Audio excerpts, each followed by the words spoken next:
তুই ঠিক আছিস? কিছু নিয়ে ডিস্টার্ব?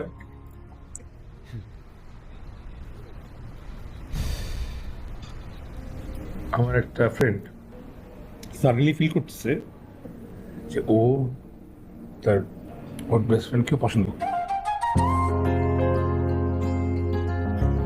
তোর কোন ফ্রেন্ড? দুঃসম্পর্ক একটা ফ্রেন্ড, তুই চিনবি না, বাদ দে, তুই সলিউশন দে।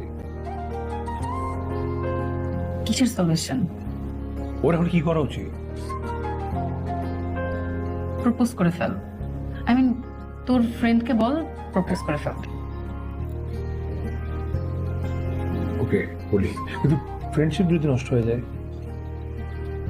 তোর এত বেশি ইমোশন কাজ করতেছে, তারও করবে। আমার ফ্রেন্ডের হ্যাঁ, তোর ফ্রেন্ড